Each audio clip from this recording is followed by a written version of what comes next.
और चलिए बात कर लेते हैं संघ प्रमुख मोहन भागवत की जनसंख्या को लेकर उठाए गए मुद्दे को लेकर के। जनसंख्या में गिरावट पर आरएसएस प्रमुख की चिंता देखने को मिली। आरएसएस प्रमुख ने चिंता जताई है। उन्होंने कहा कि घटती आबादी एक चिंता का विषय है, कम से कम 2 से 3 बच्चे होने चाहिए। ये बात मोहन भागवत की तरफ से कही गई है। आरएसएस के सर संचालक मोहन भागवत ने जनसंख्या बढ़ोतरी की दर में गिरावट पर चिंता जताई है। एक कार्यक्रम के दौरान संघ प्रमुख ने कहा कि जनसंख्या बढ़ोतरी की दर में गिरावट चिंता का विषय है। उन्होंने कहा कि जनसांख्यिकी नियम करता है कि जनसंख्या वृद्धि दर 2.1 से कम नहीं होनी चाहिए। मोहन भागवत ने कहा कि आधुनिक जनसंख्या विज्ञान कहता है कि जब किसी समाज की जनसंख्या 2.1 से नीचे चली जाती है तो वो समाज दुनिया से नष्ट हो जाता है। शास्त्र संख्येचा उल्लेख झाला, जनसंख्या कमी होते फार चिंता चिंतेचा विषय आहे। त्याचं कारण हे शास्त्र, लोकसंख्या शास्त्र जे आधुनिक ते असं सांगतं की 2.1च्या खाली जायला लागलो तर तो समाजच नष्ट होतो, पृथ्वीच्या पाठीवर तो राहत नाही। कोणी त्याला मारेल असं नाही, तो काही नसलं संकट तरी तो समाज नष्ट होतो, पुढे चालत नाही। अनेक भाषा अशा नष्ट झाल्या, अनेक समाज असे नष्ट झाले।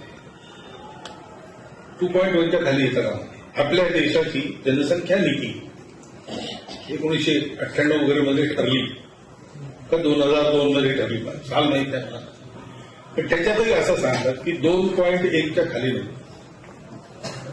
2.1 म्हणजे 0.1 तर माणूस जन्मत नाही ना, ते 2 पेक्षा जास्ती पाहिजे, 3 पाहिजे कमीत कमी, शास्त्र सांगतं। पण ही संख्या ही याकरता महत्वाची आहे की टिकलं पाहिजे की नाही, टिकलं पाहिजे असं आपल्याला सगळ्यांना वाटतं, कारण ते आपलं आहे। ते किती चांगलं आहे वाईट आहे हे मूल्यांकन नंतर असतं, ते आपलं आहे। आपण कुटुंबात हेच शिकतो ना, निर्णय प्रकार असतात। और संघ प्रमुख मोहन भागवत के इस बयान पर चर्चा करने के लिए अधिक जानकारी के साथ हमारे सहयोगी पीयूष शुक्ला लगातार हमारे साथ बने हुए हैं। पीयूष, संघ प्रमुख मोहन भागवत ने जो बयान दिया है वो देश की बात करते करते एक समाज को लेकर उन्होंने एक बात कही कि वो समाज दुनिया से नष्ट हो जाता है जिसकी जो जनसंख्या है वो लगातार घटने लगती है। किस ओर इशारा था? वास्तविकता में क्या संदेश देने की कोशिश संघ प्रमुख मोहन भागवत कर रहे हैं?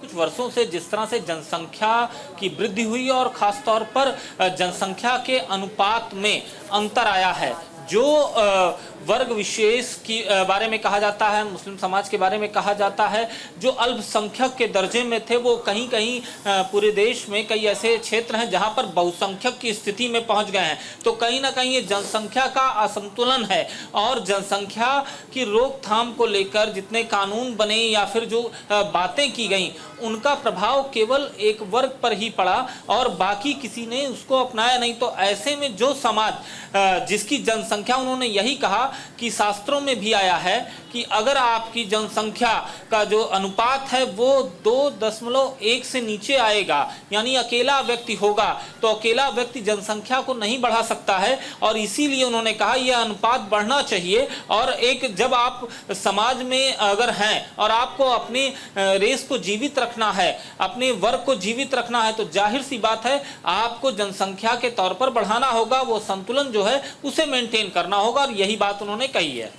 कहीं ना कहीं यह सवाल तब भी उठा था जब प्रधानमंत्री आर्थिक सलाहकार की सर्वे रिपोर्ट आई थी और उसमें एक समुदाय विशेष की जनसंख्या घनत्व बढ़ता और एक समाज की जनसंख्या घनत्व घटता हुआ नजर आया, तब भी एक चिंता जाहिर की थी।